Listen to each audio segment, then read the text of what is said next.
छात्राध्यापक एवं छात्राध्यापिकाएं, सुप्रभात। कल हम लोगों ने अंतर्राष्ट्रीयता के संबंध में चर्चा किया था।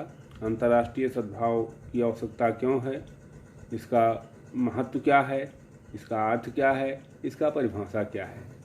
आज का हमारा टॉपिक है कि अंतर्राष्ट्रीय सद्भावना का विकास करने के लिए विभिन्न देशों ने या शिक्षा शास्त्रियों ने या अन्य जो साधन हैं, किनके माध्यम से अंतर्राष्ट्रीयता की सद्भावना का विकास करने में सहयोग किन किन साधनों ने दिया है।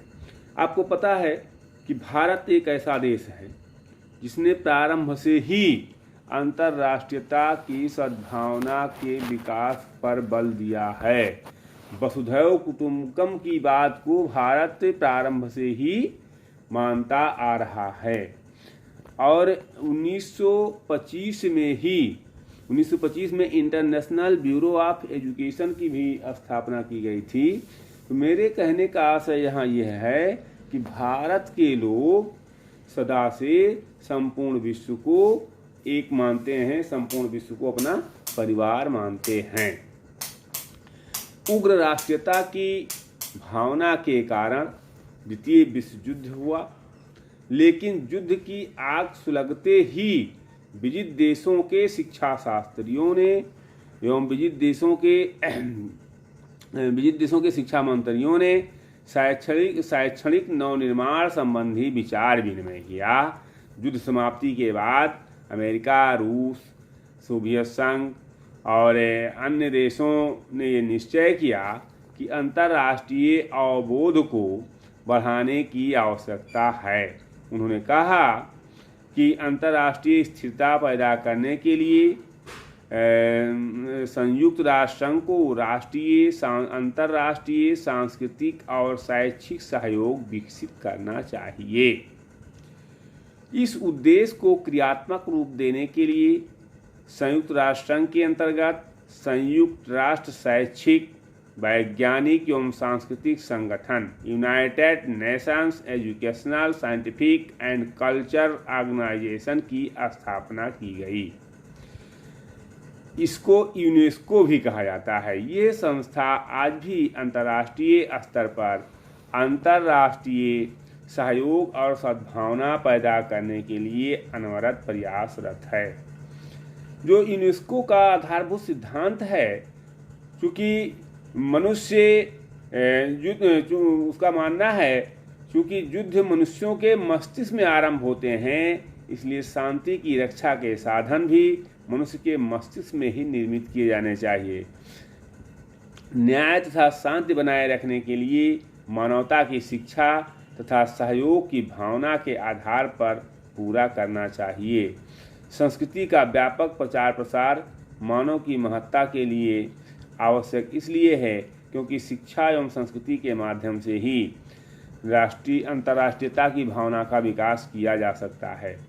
केवल सरकारों के राजनीतिक तथा आर्थिक समझौतों तथा बंधनों द्वारा स्थापित की गई शांति को ऐसी शांति नहीं कही जा सकती जिससे संसार के सभी लोग एक मत होकर के स्वीकार कर लें। इस दृष्टि से यदि शांति को कभी असफल नहीं होना है तो उसे मानव जात की बौद्धिक तथा नैतिक अखंडता पर आधारित होना चाहिए। अर्थात बच्चों के मानस पटल पर अंकित करना चाहिए, इसको पाठ्यक्रम में शामिल करना चाहिए। अब पाठ्यक्रम में कैसे शामिल किया जाए, यूनेस्को का जो लक्ष्य है कि शिक्षा, विज्ञान और संस्कृति के माध्यम से न्याय और कानून के प्रशासन को स्थापित करने, मानवीय और मौलिक स्वतंत्रताओं के प्रति सब लोगों में सम्मान की भावना उत्पन्न करना। इस प्रकार से यूनेस्को अंतर्राष्ट्रीय सद्भावना के विकास के लिए सक्रिय योगदान दे रहा है।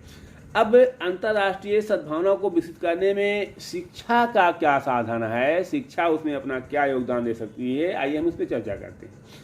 यदि मानव के मनुष्यत्व, उसके गौरव, उसके मूल अधिकारों की रक्षा करनी है यदि अंतर्राष्ट्रीय क्षेत्र में न्याय और आत्मसम्मान का एक आदर्श स्थापित करना है, यदि आगामी पीढ़ी को लड़ाई के दुष्परिणामों से बचाना है, राष्ट्रों के मध्य मैत्री भाव को बढ़ाना है और अंतर्राष्ट्रीय शांति और सुरक्षा बनाए रखनी है, तो अंतर्राष्ट्रीय सद्भावना के महत्व को स्वीकार करना ही होगा।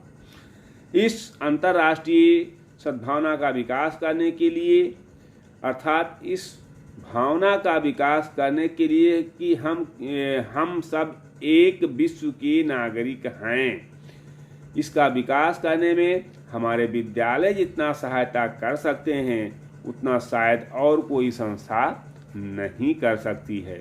इस विषय पर बर्ट्रैंड रसेल का कथन है कि शिक्षा चाहे राजनीतिक दृष्टि से अंतर्राष्ट्रीयता को न ला सके, परंतु शिक्षा ही एक ऐसा साधन है जिसके द्वारा इस भावना का विकास होना संभव है। यूनेस्को द्वारा प्रकाशित पत्रिका टूवर्ड्स वर्ल्ड अंडरस्टैंडिंग में कहा गया है कि शिक्षालय आसपास की संस्कृति में निहित सर्वोत्तम तत्वों को व्यक्त कर सकते हैं और साधारणता करते भी हैं। वह सत्य, ईमानदारी और निष्पक्षता में समाज के सामान्य स्तर के ऊंचे होने चाहिए और साधारणतया होते भी हैं। वह व्यक्तियों के मापदंडों और मूल्यों को काफ़ी ऊंचा उठाने का प्रयास करते हैं। कहने का आशय यहाँ यह है कि शिक्षालय के माध्यम से ही आप अंतर्राष्ट्रीयता की सद्भावना का विकास बेहतर ढंग से कर सकते हैं। तो विश्व का द्वारा अंतर्राष्ट्रीय सद्भावना का विकास करने के लिए शिक्षा की एक योजना बनानी होगी। इसके लिए शिक्षा के उद्देश्यों, पाठ्यक्रम, शिक्षण विधि और पाठ्यपुस्तकों आदि का निर्धारण करना होगा, पुनर्गठन करना होगा कि इसके माध्यम से शिक्षा दिया जाए जिससे बालक में अंतर्राष्ट्रीय सद्भावना के विकास हो सकें। अब अंतर्राष्ट्रीय सद्भावना और शिक्षा के उद्देश्य क्या हैं? देखिए, उद्देश्यों की दृष्टि से एक यूनेस्को द्वारा निर्धारित उद्देश्य है और दूसरा एक सामान्य उद्देश्य है। तो यूनेस्को द्वारा निर्धारित जो उद्देश्य है, उन उद्देश्यों में जो निर्धारित तथ्य हैं उनमें है बालक बालिकाओं के अंदर अन्य राष्ट्रों की सभ्यता और संस्कृति का आदर करने का भाव पैदा किया जाए। दूसरा है उन्हें इस बात का प्रशिक्षण दिया जाए कि वह किस प्रकार एक दूसरे के साथ रह सकते हैं। तीसरा है उन्हें समाज के निर्माण में सक्रिय भाग लेने के लिए तैयार किया जाए। चौथा है उन्हें समाज के कल्याण के कार्यों में सक्रिय भाग लेने के लिए प्रोत्साहित किया जाए। उन्हें संसार के समस्त व्यक्तियों के रहन सहन और ढंगों और रीति रिवाजों से परिचित कराया जाए, यानी किसी के रहन सहन और रीति रिवाज को वो इग्नोर ना करें। उन्हें सभी स्थानों के व्यक्तियों तथा एक दूसरे के प्रति किए जाने वाले व्यवहार का आलोचनात्मक निरीक्षण करने का प्रशिक्षण दिया जाए। उन्हें इस बात के लिए प्रेरित किया जाए कि वे सभी राष्ट्रीयताओं और संस्कृतियों के व्यक्तियों को समान समझें।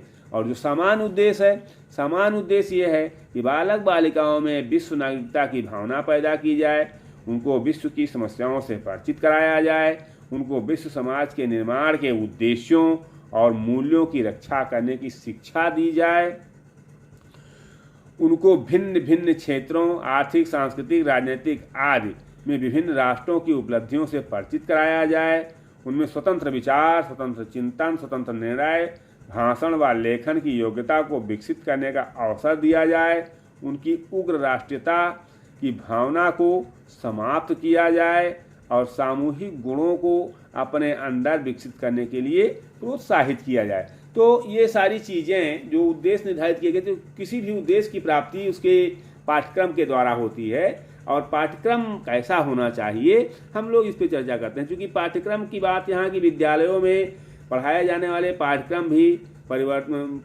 में भी परिवर्तन करने की आवश्यकता है। परिवर्तन अंतर्राष्ट्रीय समझ के दृष्टिकोण से होना चाहिए। हम जानते हैं कि अब तक पाठ्यक्रम के अंतर्गत जो विषय हमने बालकों को पढ़ाए हैं उनमें राष्ट्रीय दृष्टिकोण के पढ़ाए गए हैं और अंतर्राष्ट्रीयता की उपेक्षा की गई है। तो आज हम सबको इन विषयों को अंतर्राष्ट्रीय दृष्टिकोण से पढ़ाने की आवश्यकता है और वह इस प्रकार होना चाहिए कि उसमें राष्ट्रीय हितों की उपेक्षा न हो। अंतर्राष्ट्रीयता का गुण झलके लेकिन राष्ट्रीय हितों की उपेक्षा होने न पाए, जिससे कि राष्ट्रीय एवं अंतर्राष्ट्रीय दोनों गुणों का विकास बालक में हो।